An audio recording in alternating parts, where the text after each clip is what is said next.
Mike's on Mike, a conversation about politics, government, and Jacksonville, with 50-year opinion leaders Mike Hightower, Mike Tolbert, and award-winning broadcaster and longtime political observer, Mike Miller. Welcome to another episode of Mike's on Mike. I'm Mike Miller. Mike Hightower is with me in studio. Mike Tolbert's at his remote studio, and we're delighted to have you with us today, of course, brought to us by our friends at the Jacksonville History Center, where, of course, Dr. Alan Bliss has been so supportive of us, and we want to thank the many donors who keep this program going and keep the lights on and the cameras rolling.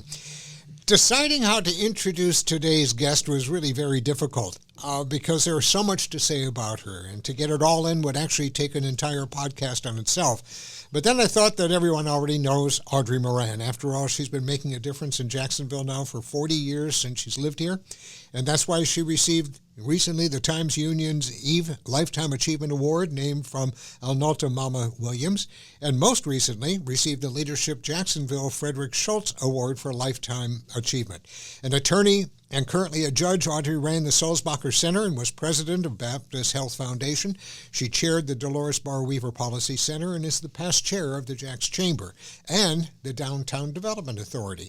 She was on the board of the DuPont Fund and has been a top aide to 2 mayors. The list goes on, and I have to throw this one thing in which came to me by memory earlier this morning, Audrey. We're very fortunate that Audrey went into the law practice after she graduated first from Syracuse and then from Duke, I believe it was, where you got your degree for law. But what you may not know is that we could have seen Audrey Moran on one of our television stations doing weather if she had followed that career. That's right. I forgot about that. The weather. Audrey, the weather girl. Working for a fellow colleague of ours named George Banks at the time, I believe, when you guys were together. Isn't that right, Audrey? Am my memory correct? Yeah, you are remembering it very, very well. George Banks was dating a sorority sister of mine.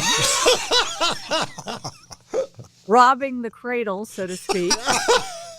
And he was also the producer at the local television station in Syracuse, New York. And I ended up being a finalist for the weather girl job. He picked the other girl. Audrey Moran, your weather bunny. I could see it in headlines now. We're delighted to have you with us, so Audrey. Thank you so very much. And Mr. Tolbert, why don't you go ahead and kick it off for us? Glad to do so. And Audrey, thank you for being with us today. It really means a lot to the 3 of us. Before we get into those wonderful remarks that you made when you received the Leadership Jacksonville Lifetime Achievement Award, share with us who has inspired you in your life and why. Well, that's easy because the person who has inspired me most is Ed Austin.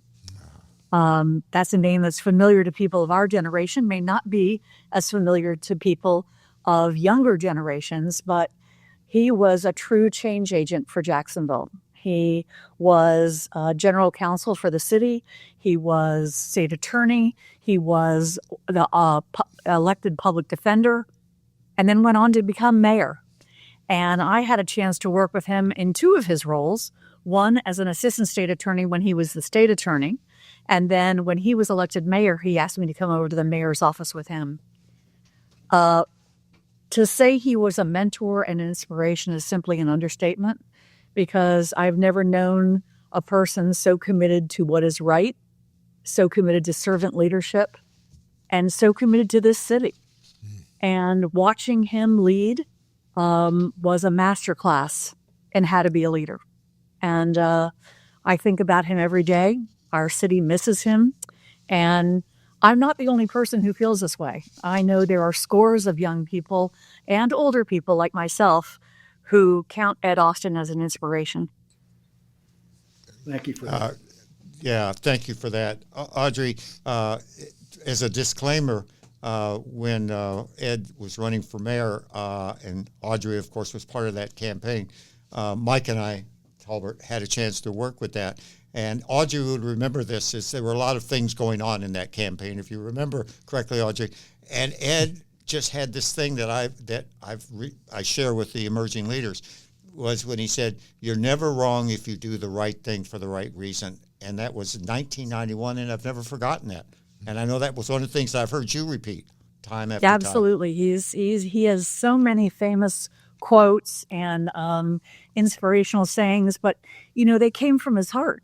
Yeah. They came from the fact that he truly believed in servant leadership. And so that authenticity, that integrity, wow, incredibly inspiring. One of the things that wasn't mentioned by Mr. Miller here was that you were a founding member of a group called One Jacks, which was instrumental in stopping JEA and preventing the flawed giveaway of Lot J by the former administration.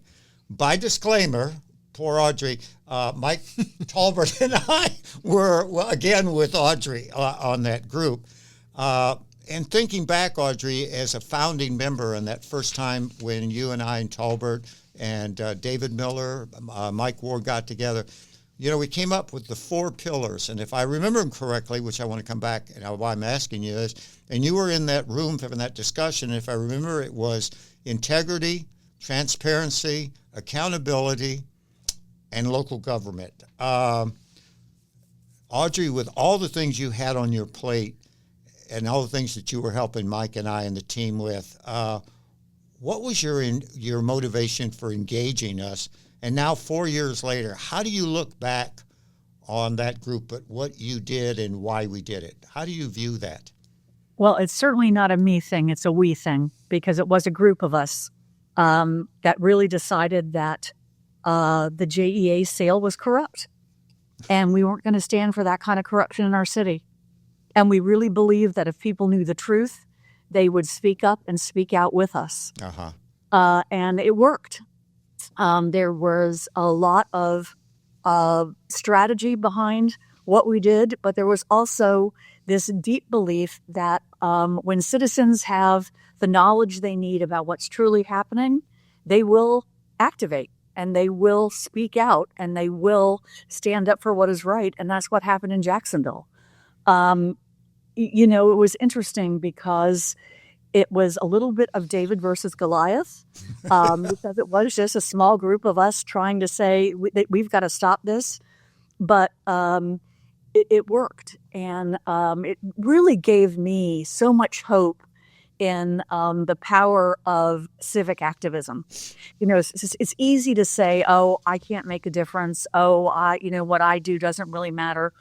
Well, what we did and what all the people who joined with us did really mattered. And I was talking with somebody the other day.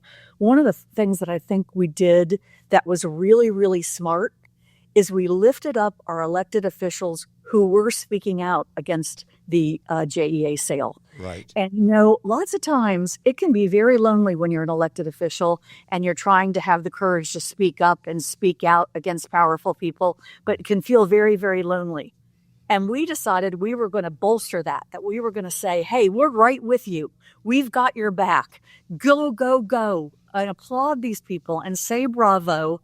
And that worked too. Mm-hmm. And the elected officials that did have the guts to speak up and speak out really appreciated the fact that our Jacks had their back.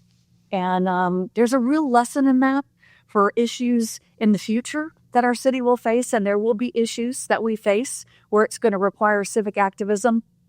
Applaud your elected officials when they do the right thing. Yes. Applaud your elected officials when they have the courage to go against the grain, because it's hard to do. They need to know that. It's their, as you said so many times, it's their accountability and responsibility as what you call public servants to do the right thing for the right reason, as Ed Austin said. Absolutely. Well, what's interesting is the juxtaposition between the work our Jacks did on JEA and the sale of JEA. That was an attack that was fighting corruption. It's plain and simple, fighting corruption. The Lot J deal was a little different because we needed to kind of change the conversation. We needed to say, let's dream big as a city. There's nothing wrong with that. Let's dream big, but let's make sure we do our due diligence. Yeah. That was simply about making sure we didn't rush into something that was going to be an enormous investment, and that due diligence was important. So Lot J was a little different in that we were saying, slow down. Let's take a really hard look at this. Let's make sure we get the best deal for the taxpayers, but let's still dream big. Right. And, Lot J is going to come back. Yeah. That's going to come back. And I hope when it comes back as a deal that is well vetted, well thought out, and is a good investment for taxpayers. We'll see. You know, in many ways, Audrey, your life has really been defined by the community service that you've provided. Yeah. Where did that come from? Who was your inspiration for that? Well, that would be my parents. Okay. You know, when we were growing up, my father was a pioneer gerontologist. He set up programs for the elderly all around the United States, and that moved us across the United States many, many times. My mom was an operating room nurse, and they were very committed to their communities and very committed to instilling a sense of volunteerism in their children. And the idea that it was not only something that was a good idea to do, it was we had a responsibility to give back. And so I really credit my parents for that. I watched them do it. They lived those words. They weren't just platitudes they told us. They lived it. You know, after working hard all week, they would volunteer on the weekends. They would bring us along to be part of that. And you quickly learn when you volunteer, and I've never met a person who disagrees with this, you get more out of it than you give. And the feeling that comes from helping another person, there's nothing like it. I credit my parents. Have you and John instilled that into the kids? I sure hope so. We still serve at Sulzbacher, usually on Easter and sometimes other holidays as well. Yeah, I you know, their commitment to their communities is growing. It's something that I really love watching. Audrey, I want to change the subject and go back to where we started, and that is you receiving the Lifetime Achievement Award from Leadership Jacksonville recently. And I want to ask about the remarks you made to that group there that day. You talked about we must lead with love. 35 years ago, I joined the Leadership Jacksonville class of 1989. I formed lifelong friendships with some truly remarkable people. People like Nat Glover, who in 1989 was a detective with the Jacksonville Sheriff's Office. As you know, he went on to become our first African-American sheriff and the first African-American sheriff elected in the state of Florida since Reconstruction. You know, there are many lessons that come from your year with Leadership Jacksonville, but in these extraordinary times, as I reflect on my year in LJ, one lesson stands out. We must lead with love. Love for your community, love for your neighbor, and love for what is possible. When you lead with love, it is never about you. It is about what is best for others. Fred Schultz, Gertrude Peel, and Bill Brinton all led with love. And Ed Austin, my former boss and mentor, was a wonderful example of leading with love. I remember like it was yesterday being in his office at City Hall, the big corner office in the old City Hall building downtown, and about 10 of us were around his desk talking about the crisis of the day. I do not remember what the crisis was, but it does seem like we had one every day. And we were talking about what he should do. And Ed Austin was not someone to surround himself with a bunch of yes people. He liked a lot of different opinions, and those different opinions were being shouted out loud and clear. Here's what you need to do, Ed. Ed, don't do that. That wouldn't be good for your reelection. Ed, this would be a good soundbite. Ed, this will play well. This is what you should do. And after about 10 minutes of that discussion, Ed put his hand up and said, "Okay, I've heard enough. Now here's my question. What should we do for the people of this city? What is in their best interests?" It was an example of leading with love that I will never forget. Lately, I find myself thinking a lot about love. I am so blessed to be surrounded by the love of my family and phenomenal friends like each of you every single day. So when you leave here today, go out and lead with love.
You talked about how to best lead. Would you expand on what you said that day and tell us, we live in a contentious time, as I think you pointed out. We're all out there. And we still do have some people who lead with love. Mm-hmm. But why is that so important? Why does that really matter to you? Yeah, I think I was thinking about the times that we're living in as I was preparing to give my talk. And sometimes it doesn't feel like there's a lot of love out there. Mm. And boy, oh boy, do we need it. We all need it. It doesn't matter if you're Democrat or Republican, left or right, conservative or liberal. Everyone needs to be treated with love and respect. Doesn't mean we always have to agree with each other. It doesn't mean we always have to have the exact same viewpoint. But it does mean we need to have mutual respect and kindness in order to move things forward. I feel like some of the stalemates we've reached in government, both at the local, state, and national level, come from not hearing each other, come from refusing to listen to each other, right, from presuming we already know what someone's going to say. And when we lead with love, we take a deep breath, we pause, we give the other side a chance to talk, we try to listen, and we try to find common ground. And the ability to find common ground is clearly the key to a successful community in my book, because you're never going to have everyone agree on everything. But there should be an ability to find common ground, and leading with love is a requirement for that. Totally agree. How do we find more people like you? I think there's lots of people like me out there. I really do. And what we have to do is encourage them to run for office, right? There's lots of people who wake up in the morning and look in the mirror and say, I would be a great mayor, or I would be a great city council person. Maybe they would, or maybe they wouldn't. But we all know people who would be a great mayor or a great city council person, and we need to encourage those people to lead. We need to tell them we'll have their back. We need to tell them we'll help them with their campaign, and then we need to support them when they get into office. That's how we're going to get leaders that lead with love. That's how we're going to make sure that we have leaders that are going to try to find common ground.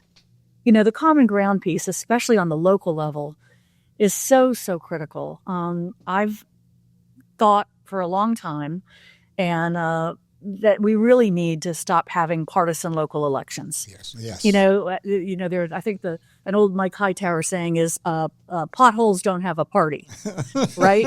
And right, and so on the local level, not having nonpartisan elections, I think, would go a long, long way to building bridges and finding common ground. The other thing we learned on one of the chamber trips, and this was the trip to Oklahoma City, was those mayors said, listen, we set a plan and we continue it. Even when mayors switch, the strategic plan for the city remains the same because our elections are nonpartisan.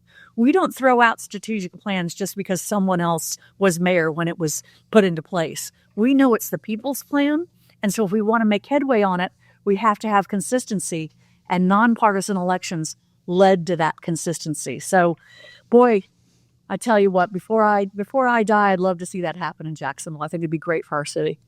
Let's go back to 2011.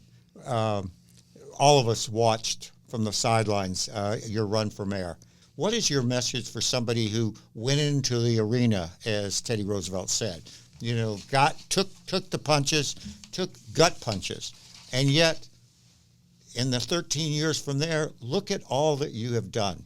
Share with us, if you don't mind, how that was and how you picked yourself up and have become the leader and the inspiration you are today. How'd you do that?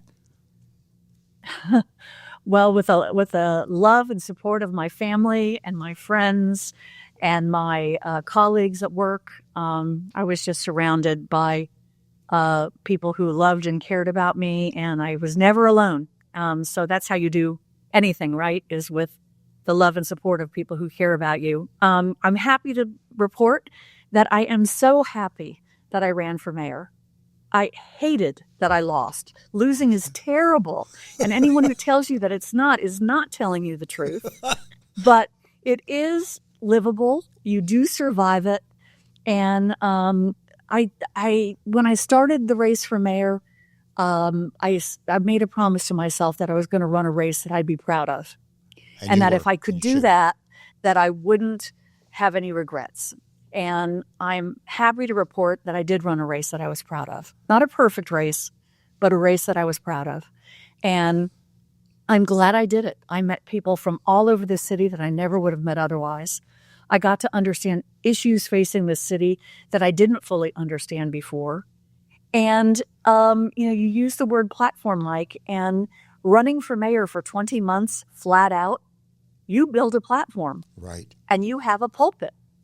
And you can either decide to abandon that pulpit and go home and pull the covers up over your head and not venture out ever again. And there's some allure to that after a loss. Or you could say, I'm going to use this platform that I've built and I'm going to try to do things that are good for our city. And so that's what I did with the help of many, many, many people. And the fact that I, had spent $1 million and people knew my name, that came with some credibility. Mm-hmm. And if you have some credibility, I think you've got an obligation to use it for good. And hopefully I've had a good chance to do that.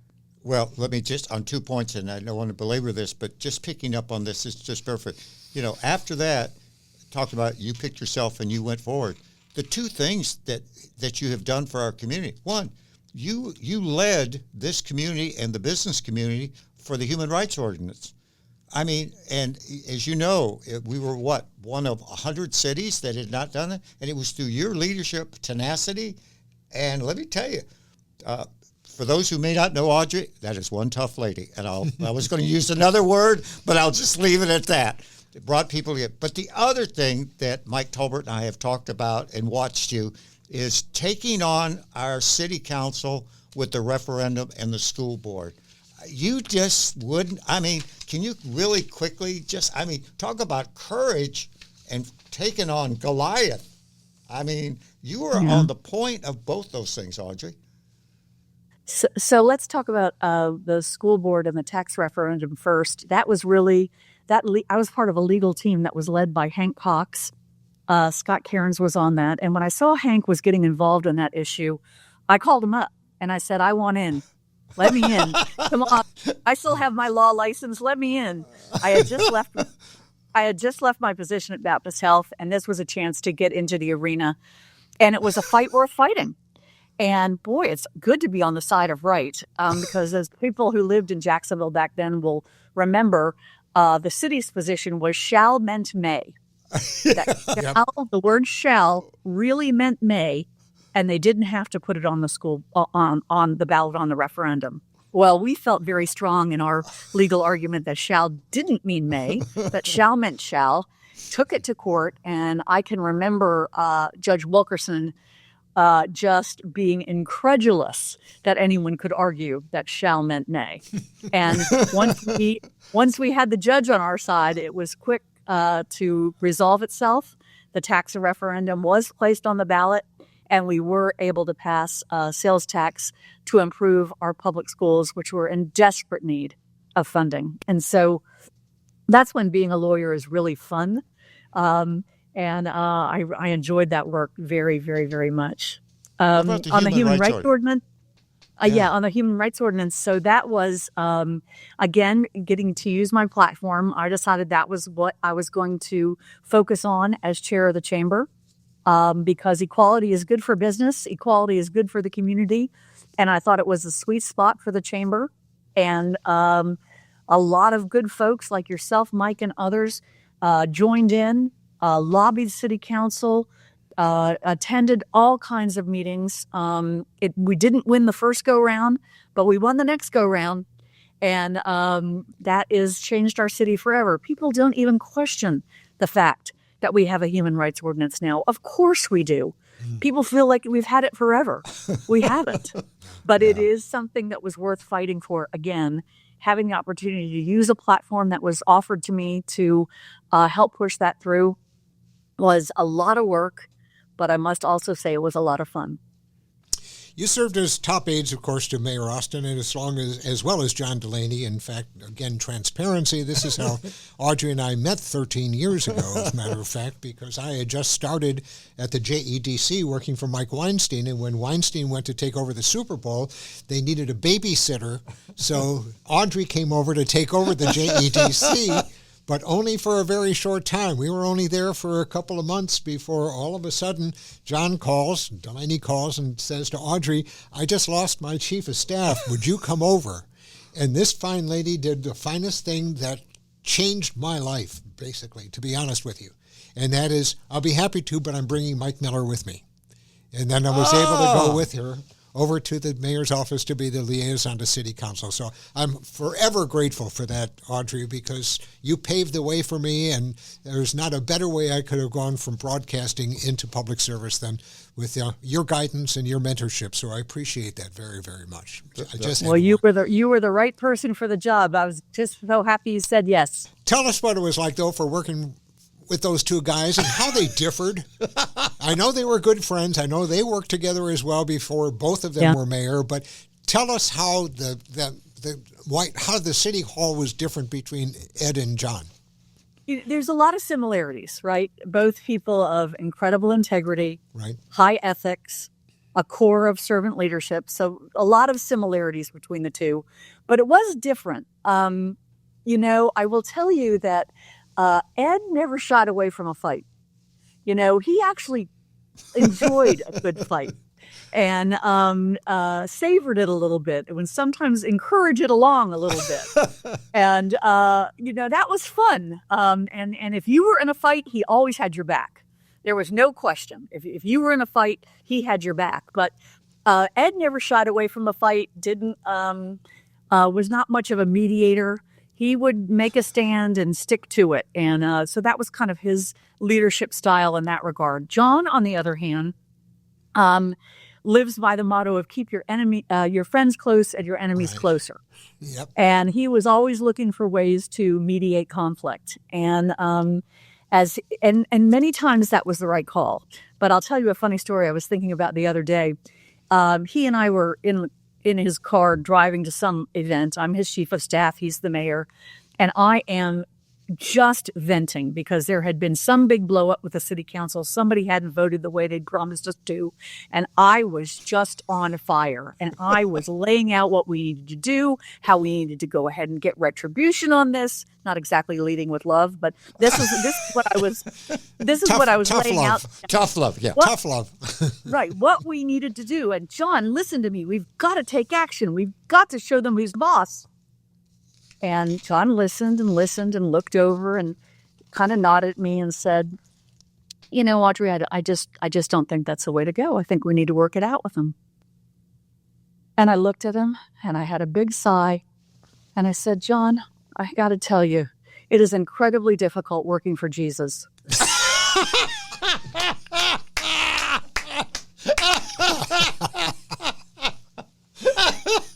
I hope I wasn't. Some bosses might not have laughed, but he laughed.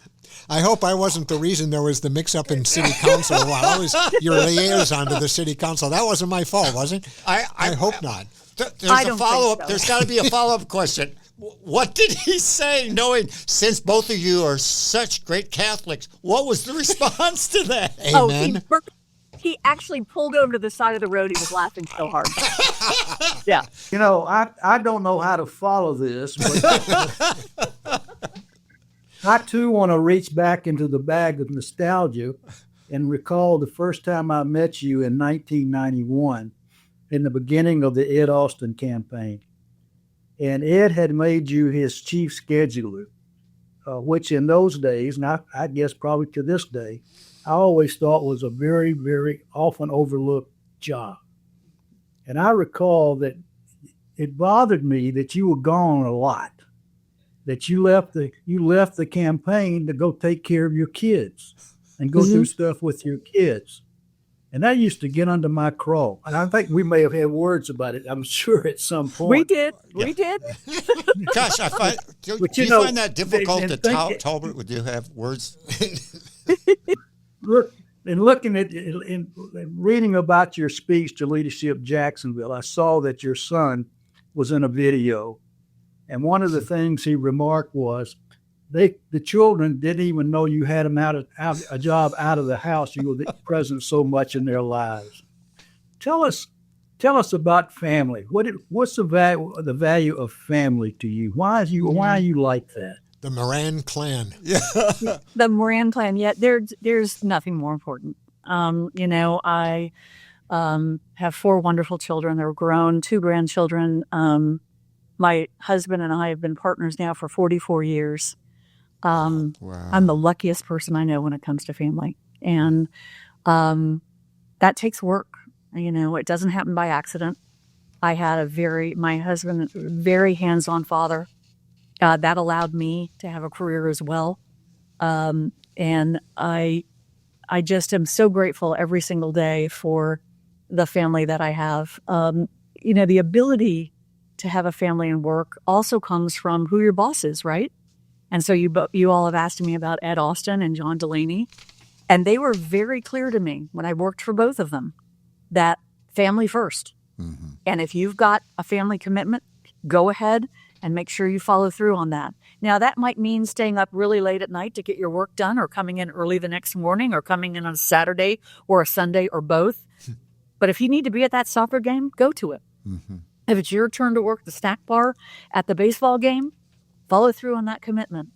And their support in that, their support in working and having a family, is the reason I could do it. And I can remember I got that question when I was running for mayor. How do you balance work and family, and how do you do that? And I can remember texting John and Ed, and it's when Ed was still alive, and saying, I don't know that I've ever told you thank you for the ability to let me be a mom and have a wonderful career, because it was your support that allowed me to do that. That's great. That's beautiful. We could go on forever, but time is getting short, I'm afraid, and this would have to be our final question, Audrey.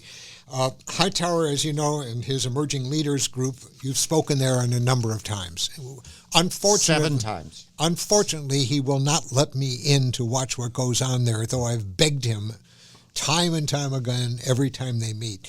But what's your advice, and what did you tell the emerging leaders as far as if they wish to follow into your footsteps and become real servant and community leaders like yourself? What advice would you give them in order to start that path, if you will? Well, they've already started on that path if they've made the Hightower Fellows, because you have to have some record already of some leadership in the community or some difference making in the community. And so they're on that path already. Yep. So their bent is that way, which is great. But, what I usually say is when opportunities present themselves, say yes if you can. If it's immoral, illegal, or unethical, say no. But if it's not one of those 3 things, say yes, because you never know where an opportunity is going to lead. I mean, doors have opened for me that I never dreamt I would be on the journey that it set me on. And being able to have the courage to say yes, being able to have the openness to say yes to opportunities is a good thing, whether it is in your volunteer life, your community life, your work life, your home life. Say yes. Very good. Can I just add one thing real quick? Ahead, sure. It goes back to family. No. Well, I have to. We talked about Jack. For all of us are parents. Jack was in class 7 of the Emerging Leaders. And I have to tell all you dads, Jack introduced his mom at his class when she was a speaker. And I will tell you, as a parent, it was the one thing you would want your child to do. Audrey, just real quick, how was it having your child introduce you to this? Well, it was simply overwhelming. To have your child speak from their heart about their thoughts about you as a parent, as a mother, as a leader, it was overwhelming, and it was incredibly beautiful. Thank you. Very good. Thank you again, Audrey, so very much for being here. Great to be with you all. That's going to do it for this episode of Mike's on Mike, and thank you all for joining us. And once again, our thanks to the Jacksonville History Center for their sponsorship of our program and to the donors who keep us going. We'll see you again next week. Well, next week, all the news organizations are looking back at 2024. What was good? What was bad? What was this? What was that?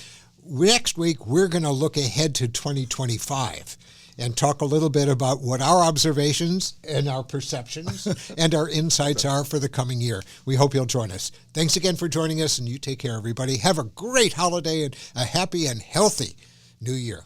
Thank y'all. Mike's on Mike with Mike Tolbert, Mike Hightower, and Mike Miller can be found on your favorite podcasting platform, Facebook, and YouTube. Visit the website at mikesonmike.com. Join us next time for more conversation with Mike's on Mike.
Mike's on Mike with Mike Tolbert, Mike Hightower, and Mike Miller can be found on your favorite podcasting platform, Facebook, and YouTube.